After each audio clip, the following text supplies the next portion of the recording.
All right, well, good evening, everybody. There are two videos that I made that just did not work. They did not go through. They were.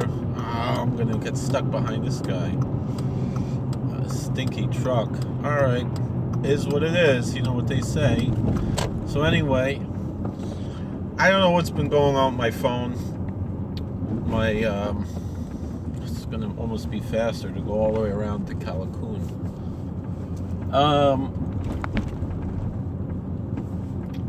Anywho, as we say,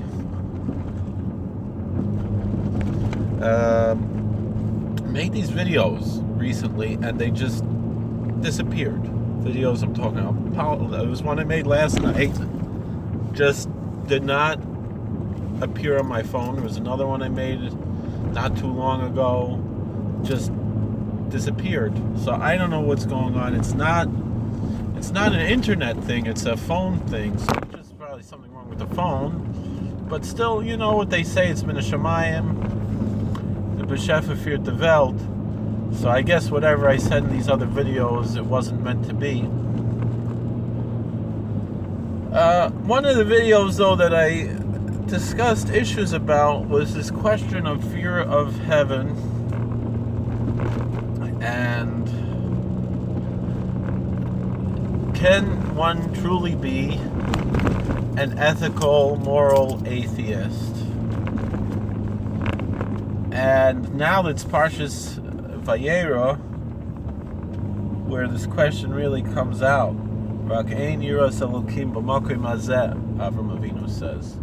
Abraham says he was genuinely afraid for his life because there's no fear of God in this place. And so he felt that there was a very good chance that he was going to, going to be murdered, be a murder victim because he came to a society where they have no fear of God. The questioner on YouTube was our friend Morning Shadow X.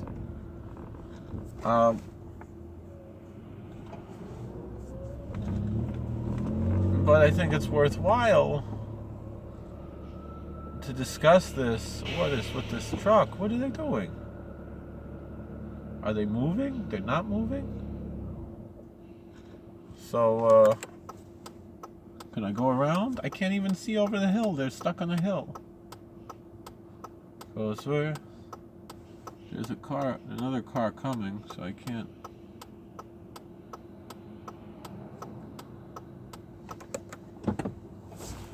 Let's see. This is a hill. There's no way I'm gonna pass on this hill. So anywho, I'm just gonna have to take it slow, be patient. I remember I spent a night in jail once for speeding, and before, when I was waiting for the trial and everything, I happened to go visit the Satmar Rebbe from Monroe, and gesagt mir darf haben Geduld. He's right. You have to have patience. I wasn't really speeding out of impatience, but rather out of carelessness. So, I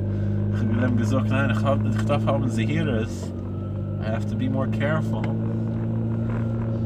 have to be kind of the meat of Zahiras. That's one of the midas that we discuss in the Mesilas Yesharim. I've been learning Mesilas Yesharim recently. It's a schus for our Fuhr Shleimer for Kalver Rebbe Shlita. And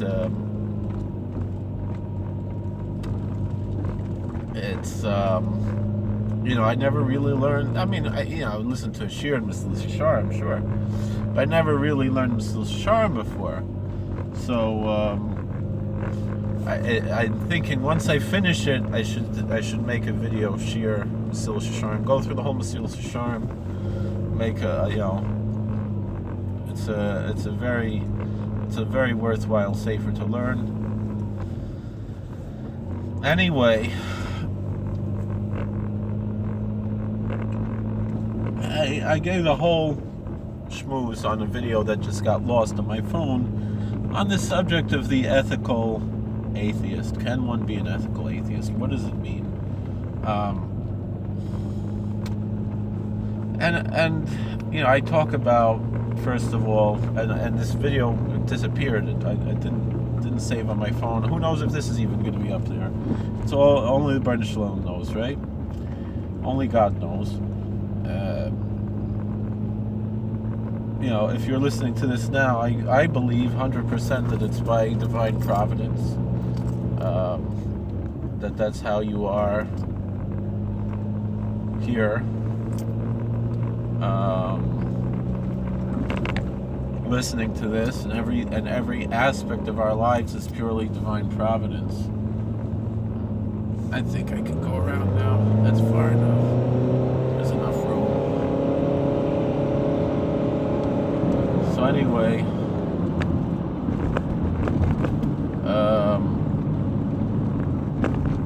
this guy's also slow, and this one's actually a passing zone. So we will just pass because it's a passing zone.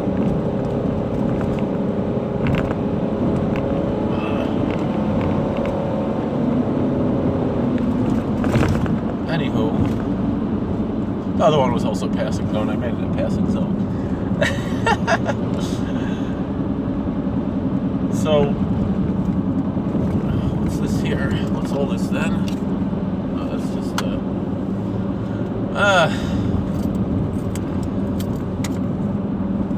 So I was discussing, I wear many hats in my professional life. Between being a rabbi and being a chaplain, they're two different things.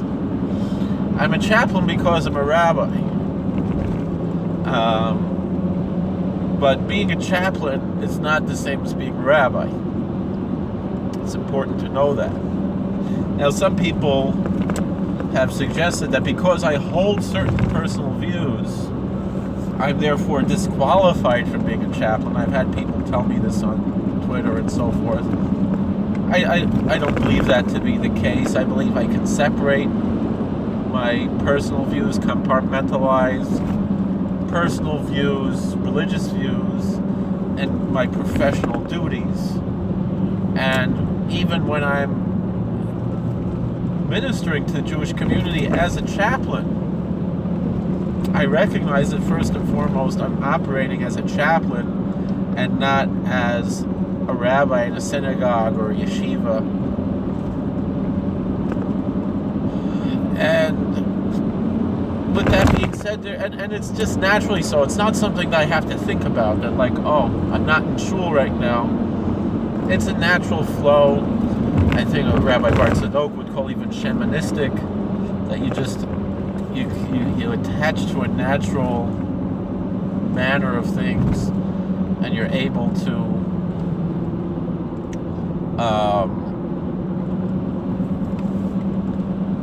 be in tune with that which is natural. It's different from, a lot of people being in tune with nature, thinking that you have to go out to the woods and this and that. Not that it's not part of that, that can't be part of that. I'm not saying that, but I'm saying you can be in tune with that which is natural.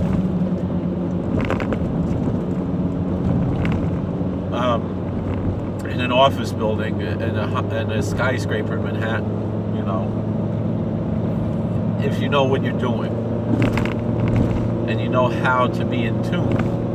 And there are plenty of people like that work in offices in Manhattan, and maybe they go out to the woods and they're in tune with nature, and they bring it back with them to Manhattan or to Chicago or Los Angeles, wherever, Harrisburg, Allentown, Scranton. They're in the office in Scranton, right? So anyway, even in Monticello, or Newburgh, right? Well, so what am I saying here? So we talk about, remember, what did Abraham say? Rak ein yiras Elokim b'makom hazeh. There is no fear of God in this place. And also we mentioned what King David said, which someone was, and so Abraham was afraid for his life because there was no fear of God. And then we said that King David says in the Psalms, "Na'olam of Levi ain't Elokim," that the fool says in his heart there is no God. And so our friend X Mornings Shadow X said that, is it true that David is saying, and are you saying that you believe that someone who does not believe in gods, and he pluralized it, is a fool? But the thing is, I believe in one God. And we discussed, and again, I think this was lost, maybe there was another video discussing this, that there is a profound difference between the gods of others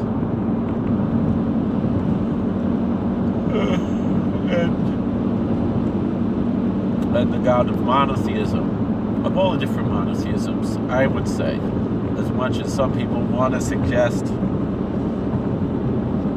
that perhaps the Muslims are worshiping a totally different God than we do, for whatever reason, and they compare it to perhaps some kind of an Egyptian monotheism where they just picked one God out of many, but they were only worshiping that one, whether it was Akhenaten or, Echad Mehem Lo Naisar, that the pasuk says, and some people are saying that the Echad, that the Chad, the Wahad of the Muslims is different than ours, but that's not what we were taught. That's not what our tradition teaches. Maimonides says, even though the ancestors of the Muslims, the Arabs that lived before, worshipped idols, but Achshav Libam L'Shamayim, now their heart is to heaven. Meaning to say, they worship the same God that we do. Sure, they worship in a different way. So you want to discuss, what is Avodah Zarah? Is Avodah Zarah Avodas Kochavim? Are they the same thing because we use these terms interchangeably? Not really. If anything, this term Avodas Kochavim comes out as more or less of a, excuse me, something along the lines, I would say, of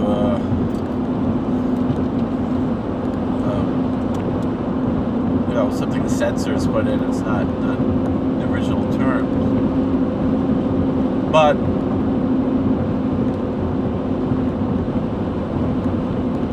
or some people would use the term avodas pesilim. Obviously, Muslims, the majority of Muslims are not oivdei pesilim. They're not idolaters. They're pure monotheists. Although there are, actually, Imam told me today, there are in Syria, certain Shiites who are much more, their theology is much more Christian, and they worship Ali.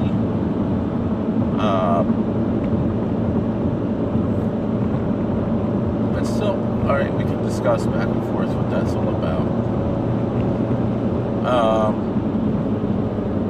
I'm not even talking about the 5%ers, which is one of these groups that you really only hear about in prison.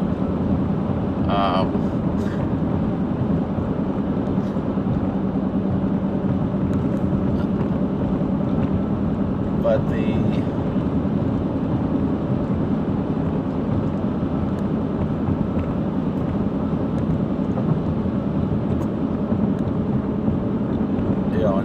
what their beliefs are very, very different. Interesting how these different religions develop. But the regular mainstream Sunni and Shiite Muslims are pure monotheists. No one could deny that, and non-corporeal monotheists.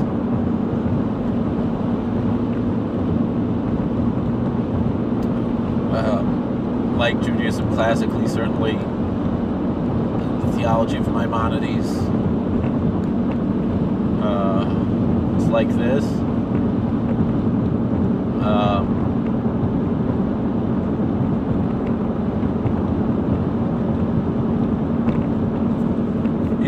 but still, my friend Rabbi Asher Meza, he suggests that it's the avoda, that the zarus is on the avoda and not on the subject of the avoda, meaning that the worship it's a foreign form of worship of the true God, as opposed to a worship of a false god.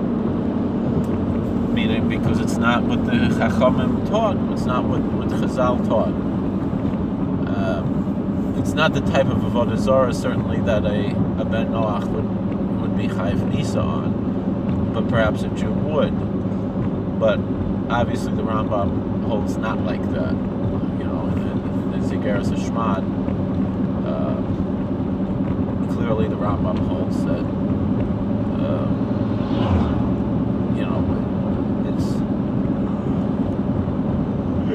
there's nothing particularly prohibited. If anything, Islam is more permissive than Judaism, but as far as in most things, and then it prohibits certain other things, alcohol, for example. So all these things, it's interesting to discuss.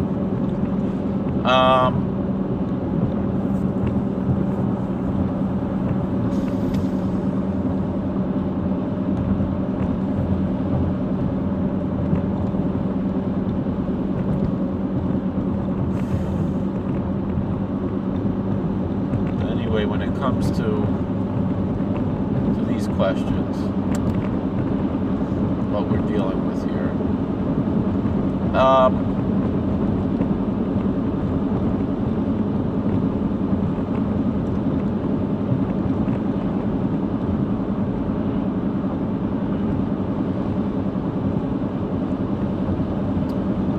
can one, there is a clear difference between the God of monotheism and let's say the different various deities that the Odinists or all these other groups might worship, and then with that being said, even I'd mentioned that our friend the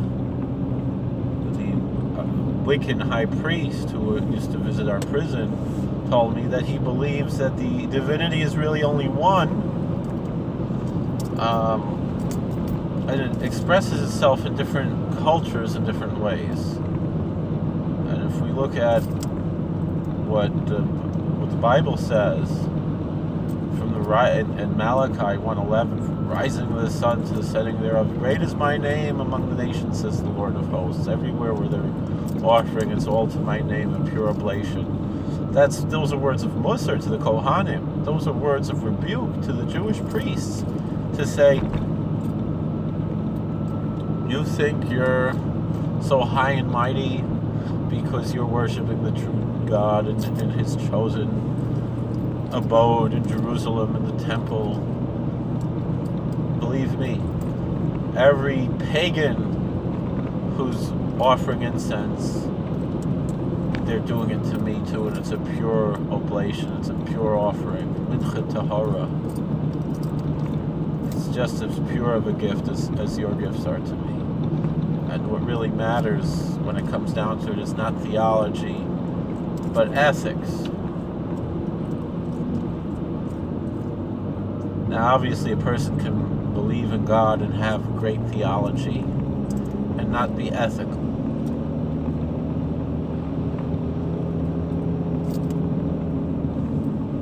I heard the other day, though, interestingly,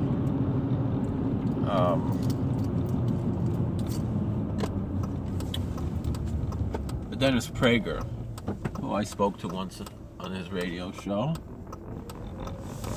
Dennis Prager said that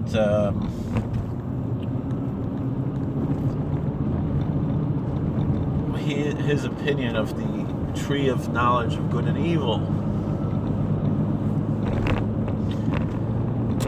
is that it means that human beings think they know what's good and evil, and so they can choose what's good and evil and not rely on God to decide what's good and evil. And that's the sin of the tree of knowledge of good and evil.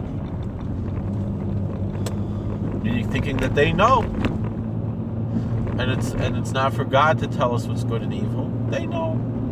They can decide what's good and evil.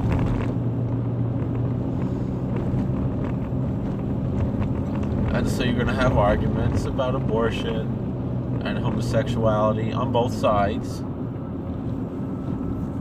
And the thing is, a lot of people are going to be arguing religious arguments on both sides. You got to be honest here.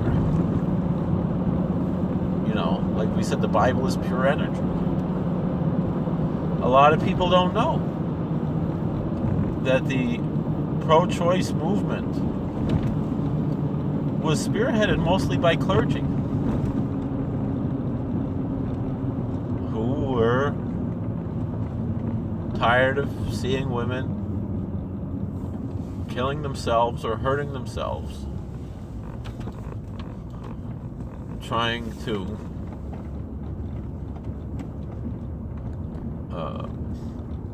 perform an abortion on themselves.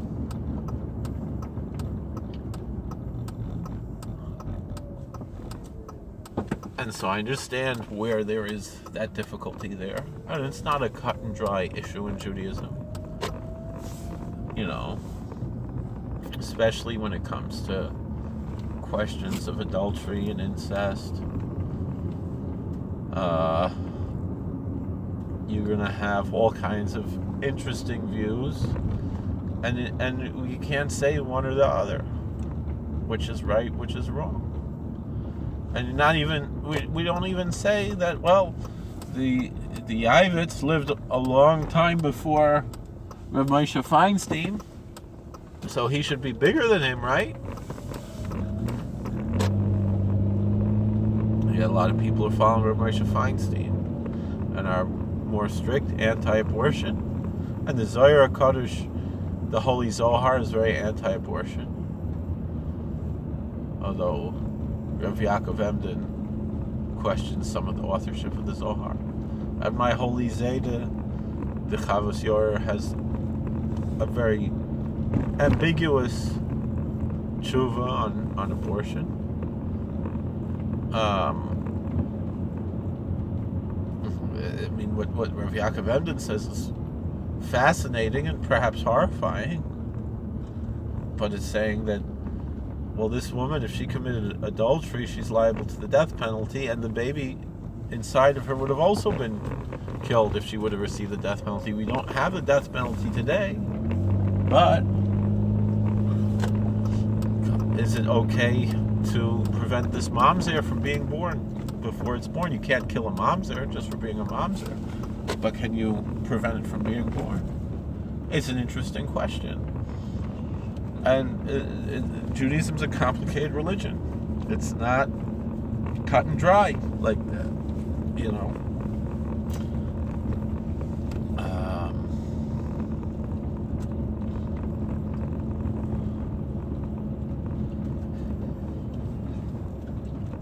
But the question is, so how do we figure these things out? You know? What are we really talking about? It's not easy.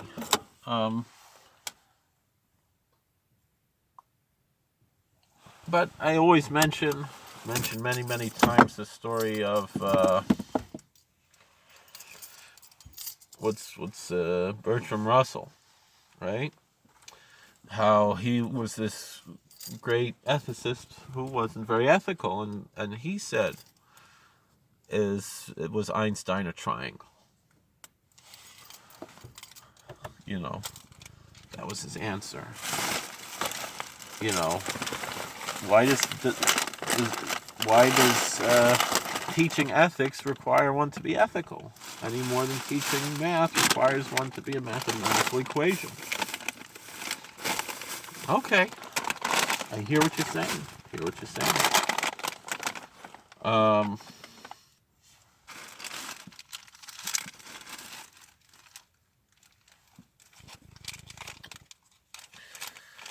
But my opinion though at the end is when we were talking about becoming natural and being in tune with that which is truly natural.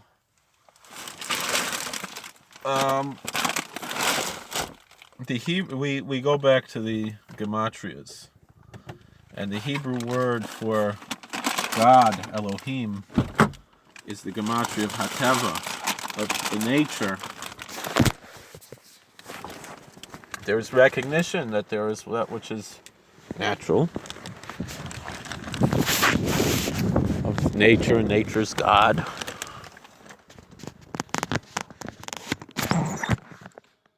And the laws of nature, and the laws of nature's God.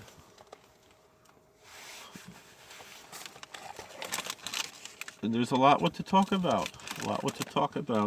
About perhaps if someone is actually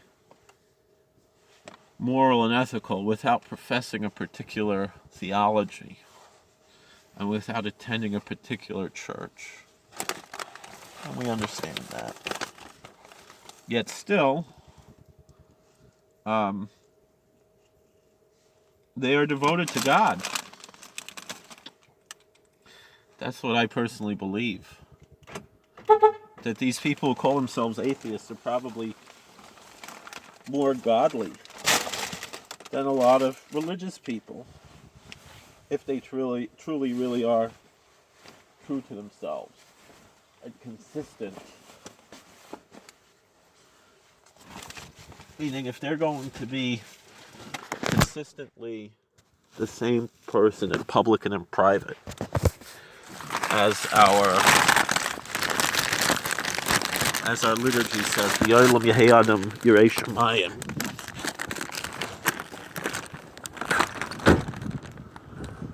So then,